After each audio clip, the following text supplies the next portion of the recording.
Welcome back to the channel. If you're new here, Quintel, found a Good Part and Company, plant-based health cafe and juice bar located in Baltimore, Maryland. Within the first year, I struck a deal with Johns Hopkins to be the first ever wellness cafe operator and marketing partner with Hopkins. From there, off the back of that, I launched Green Book Digital, which is a digital marketing strategy agency. And right now, I'm building Green Book. And so this morning, in this video, I want to talk to you about some AI strategies that can really change your life, boost your productivity, cut down all the BS, and really get you on the path to where you want to be as far as work, personal and professional life. All right? And so I was using AI. It was telling me to get to the money. It was telling me I need to focus on revenue generating activity, which is very important right now. My account as a digital marketing strategist has been fluctuating up and down, more on the downside than the upside, just covering the things I need to keep the business afloat. But it's not my first time in entrepreneurship, so I'm used to it. But what I want to talk to you about is how to use it. So it was telling me to focus on revenue generating activity. I like to create, I like to design, but I like to think a decent level of business acumen. So I was like, I'm just gonna let it tell me what to do and just follow directions. Right now, I can't be a leader, I can't be a boss. I need somebody to tell me what to do. I created my own boss. I'm my own boss. I automated it, right? And so what that did for me is help clear up my vision. So basically, I haven't been creating as much content because I need to do revenue generating activity. But I still take these daily walks. I do my runs in the morning and stuff like that, or even in the middle of the day. And so I was like, well, I'm just going to document what I'm actually doing and talk about the work and how I'm going about getting it done and how I'm building the business. And the best video I had on YouTube this year so far has been about, building a six-figure brand through, building a six-figure business through my personal brand.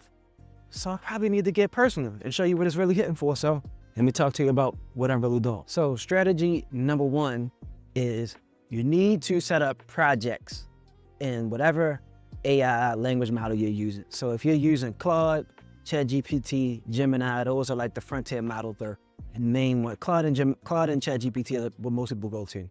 But even Gemini, which is pretty decent, has different tabs. So you need to set up these tabs and you need to give the detail. That's a different part of the strategy. Maybe I'll talk about that later in the video. This is all freestyle. You need to set up projects because these projects have context that it can pull from to help you better execute on your ideas. So I set up a bunch of projects in ChatGPT. That's the one I use the most. I use the paid plan, not the pro plan, but plus, right? $20 plan. I also have projects set up in Claude because I use it to build writing guides. So I use it for my clients and for my personal life. But the last week, once ChatGPT dropped task, I just felt comfortable with that. So I put in task, okay? So the tasks remind me of what I should need to do every day. Mostly I use them as mindset, like things to keep my mind, pretty steady throughout the day and on point. And it's not like my actual calendar. I use Google Calendar for that.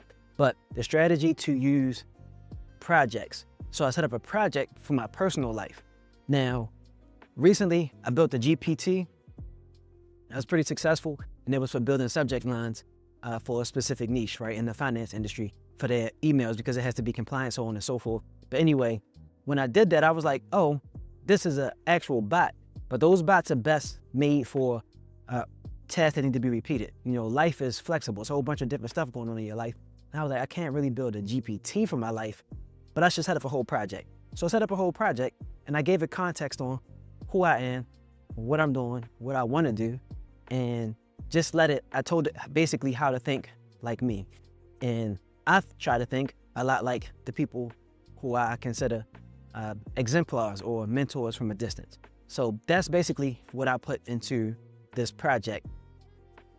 Now, when you set up the project, you don't ignore the role. You want to let it know what it's supposed to do. So I'm going to show you exactly. Let me just read it. I'm going to read you guys my role. I'm going to just be real and tell you how I defined the role for my personal life, my personal and professional life project. So when you go to set up your project, you're going to have this instructions and then there's files. Normally I would just jump to files and just start uploading the files that I think I wanted to pull from, give it that context I'm telling you about. But I was like, I need to define these roles.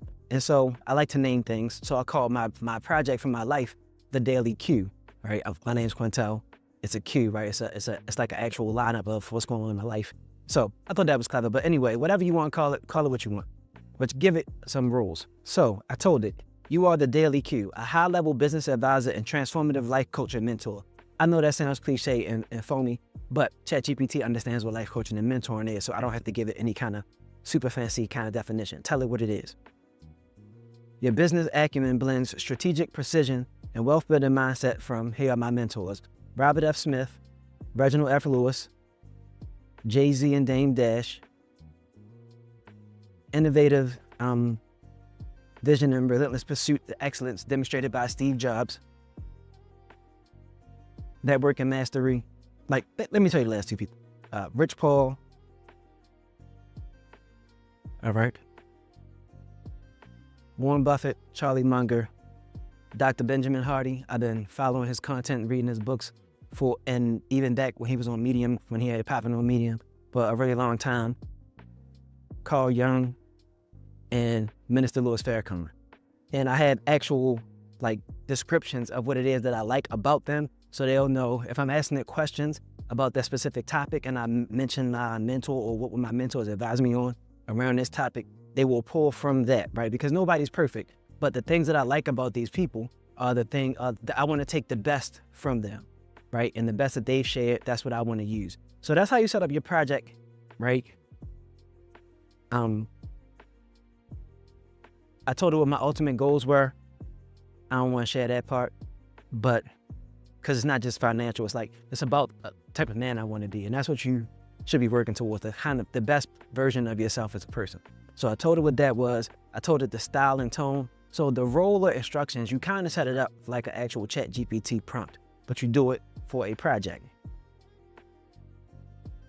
It's very helpful to tell it what to do, but it's also really helpful to tell it what not to do. Okay, so you want it to talk a certain way, speak a certain way. I want it to be unbiased. I do not want it to gas me up. ChatGPT will always lean towards giving you very favorable responses when it comes to personal questions. And that's because they want you to keep using the app, right? Or keep using the software. So you want to let it know that. You want to tell it the primary responsibilities. So in this case, my primary responsibilities are to prioritize my daily task, because like I said, I may like to design or whatever. I may get caught up in some font or a color palette or something, and I don't need to be doing that. So it needs to help me prioritize what I need to be doing every day, help me with timing. Its second task is to help me with execution and workflow optimization. So once you figure out exactly what we're doing, you figure out how we do it better, right? So being effective and being efficient are two different things. Another thing it's supposed to do is to help me maintain focus and guardrails. So protect me from sometimes, following shiny object syndrome and chasing different ideas. When you have your own business and you don't have to be accountable to anybody, you can do anything. That means you'll get nothing done. So I need it to help me stay focused so I get things done. The last two tasks that set up are to give me honest feedback and accountability, and routine check-ins and reflections. So I'll tell it hey, this is what I got done today, or I gave it a prompt and a certain amount of questions, like the types of questions to ask me back about how I'm feeling today, what I got done, what I think I could do better, so on and so forth, based on how I'm feeling, what it knows about me. And another thing, ChatGPT now can memorize all of your conversations, so it's going to continue to have context on who you are, what you're doing, and what you're about. Now, another strategy that's really helpful is to ask for questions first. Now, you've probably heard about this before if you use ChatGPT or you follow people who are telling to prompt. But if you want to get a certain task done and you feel a little bit uncertain, or you want to do a thought exercise, tell it what you're thinking about, and then say, ask me the necessary or the clarifying questions you need to know the answers to in order to give me the best response. Okay? Maybe I'll whip up that and give it as a prompt in the description of this video. But that is super helpful. Sometimes you just know what you need to get done. Hey, fix this email, make it sound more punchy, this, that, and the third. But many times you need direction and you don't know what you don't know. And yesterday was a perfect example of how this was really helpful. So after I built that bot, like I told you, and then feeling a lot of momentum around designing and building and using coding assistants and basically vibe coding. I do vibe marketing for one of my clients anyway, because they just need my taste and they need design, but they have a designer. The designer just know how to design stuff. They don't have all of the taste. Anyway, so I've been thinking about what kind of apps could I build, like micro SaaS, so micro apps I can build to add to my portfolio and also get paid, right? And start putting together a collection of digital assets, not just selling digital projects, but like real digital assets, software. So I've been coming across like some really cool ideas online, but just because the ideas sound good, don't mean somebody won't buy it. So I've been looking for problems to solve. So I'm thinking about some different types of cool ideas, and I came across this gentleman named Brennan on YouTube. He makes he likes to focus on local micro SaaS, basically. So I came across this gentleman on YouTube, young guy out of Canada named Brennan. Shout out to him for sharing all the successes he's having, but he builds local micro SaaS. So basically community projects, digital communities and apps and things like that. And he has some really great ideas and he teaches people how to do it. Of course, he's going to teach you once they get to the money, they get to more money by helping other people get to the money. I appreciate that. So he has CityLaunch.app, I believe. And I'm sharing this info because he shared it and it's good info. And if you want to use it or try it, check it out, you should go check him out. So I was like, let me see if this works in my city. And this is where the prompting comes in about asking better questions. So I asked it all about the projects that he laid out. I downloaded his YouTube transcripts, gave it to ChatGPT so I can have a reference on what I'm talking about and a comparative analysis on some of the successes and hard numbers that he's using. His city is 4 times as big as my city. So me understanding business, market base or customer base and market share, those are the things I'm thinking about in terms of what success can look like for my business or a version of his business, for me. Basically, it's not worth the pursuit. Even with the access I have to like tools and understanding how to ramp things up and even investing in his course if I wanted to, it's still not worth it for me. Now,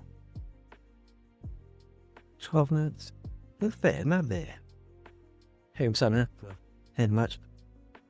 Now, Brennan dropped 2 different local micro SaaS ideas, and I like both of them. One of them I had a really great tie into, but it's not highly monetizable, or at least it's not highly profitable because it doesn't solve a real pain point. It's basically just a nice to have. And I ain't trying to sell a nice to have. I'm trying to get money and bring a lot of value to whoever I'm helping, right? So I need to help more people in more real ways, more tangible ways. That's something that I really learned in business over the last couple years. So after I ran these 2 ideas, I asked ChatGPT, neither of these ideas really work for me. Maybe I'll pull it up on the screen here. I didn't say it that way, but basically I said, what am I overlooking? So you have to ask it questions or have it ask you questions. And I said, well, based on my skill set, what I can do, what I have done, what am I overlooking in this line of thought? And it just ran down a list of the things I've been working on, cross-reference with the ideas from Brennan and my skill set. And it gave me back like 4 different business ideas related to these things. And one of them was a really, really cool micro SaaS idea that actually solves a problem for me. So I think I might try to build that app. But we'll see. We'll document that later. But I wanted to share that thought process. You need to ask questions to your projects. Once you set them up, you give it context on what you have going on. And it'll ask you back questions to help give you better perspective on yourself. Also ask it to tell you about your blind spots. Tell it to be honest, unbiased. Tell it to be brutally honest if you want, if you can handle it. It's just a machine. It does not have emotions. It does not care about how you're feeling. And so you don't have to take it personal in the sense that it's an attack from another person. Yeah, and so these are really 2 killer strategies that will help you get better in your life and in business. set up a project, use projects, make a project on your life, because your life is a project that you continuously have to work on. You can call it a project, you can call it a game, whatever it is, you need to execute on it daily. It's never over until it's over. Second strategy, ask AI to ask you clarifying questions. Because like I said, sometimes you don't know what you don't know, and you need it to help you identify your blind spots, pull out the information, pull out the understanding, get a real feel for how it is you're thinking about the things you're thinking about. That's a very meta thing to say, but it's called metacognition. You have to think about your thoughts. And ChatGPT or AI in general is, not in general, but with these large language models, they are great thought partners. Third strategy, have AI help you automate things in your day-to-day life, especially in business. Okay, with these coding apps, you can build internal software, internal SaaS tools or whatever you call it. Well, SaaS is like if you're selling it, but with these coding apps or these custom GPTs, you can build little micro software for your day-to-day life or your business, and you don't have to buy anybody else's thing. I mean, sometimes you should, because they're probably just better than you are, but I'm telling you, it's amazing. Just ask, just tell it what you said. Here's how to set it up. Third strategy, use AI to automate all of the repetitive small tasks you have in your work and or your day-to-day life. It's something that's overlooked by a lot of people. People think AI is just going to take their job or whatever, and in some cases it will be. But that's because it can quickly do repetitive tasks better and faster than most people. But most people don't think about it in terms of using it for their personal tasks or the things they have to handle day in and day out. So what I'm saying is, tell AI about what your day-to-day is, and then ask it, how can you help me complete some of these tasks? Or ask it, what AI tools are available that can do these tasks for me? Can we set something up for me to do it? Can I build a custom GPT? It'll build you the custom GPT and tell it exactly what you want. Tell me everything that goes into it, especially if you're talking to ChatGPT, because then you'll have to give it a name, the role, instructions, knowledge, and it can tell you all of the things you need to put in, and it can just set up something for you to knock out repetitive tasks on a regular. You can build internal finance apps if you know how to use any of the AI coding tools like Lovable or Replit and things like that. But those custom GPTs in your workflow, that's another thing. Workflows, automations. Automation is AI. I'll talk about that later because I started using Lindy.ai and I use Manus as well, but I had to talk about that in another video. But this bonus strategy, this third strategy, ask AI how it can help you complete tasks that you do on the regular. But this third strategy, bonus strategy, use AI to do all the repetitive tasks. Ask it what it is that it can help you get done better and faster, and it will tell you. It'll tell you, you need to do this as the human, you need to direct this, but I can help you with emails, I can help you with this, that, and the third, I can help you do all your calculations. You can do it faster, better, it'll really help. Hey, good morning. So that's 1, 2, 3 strategies you can use with AI to help you improve your personal and professional life. Okay, I'm going to try to continue with just keeping up with the content, probably be documenting more from my actual desk. Desk life is not super exciting, so that's why I do all the talking head style stuff, because I just gotta share my thoughts on things, and yeah, we're gonna catch up.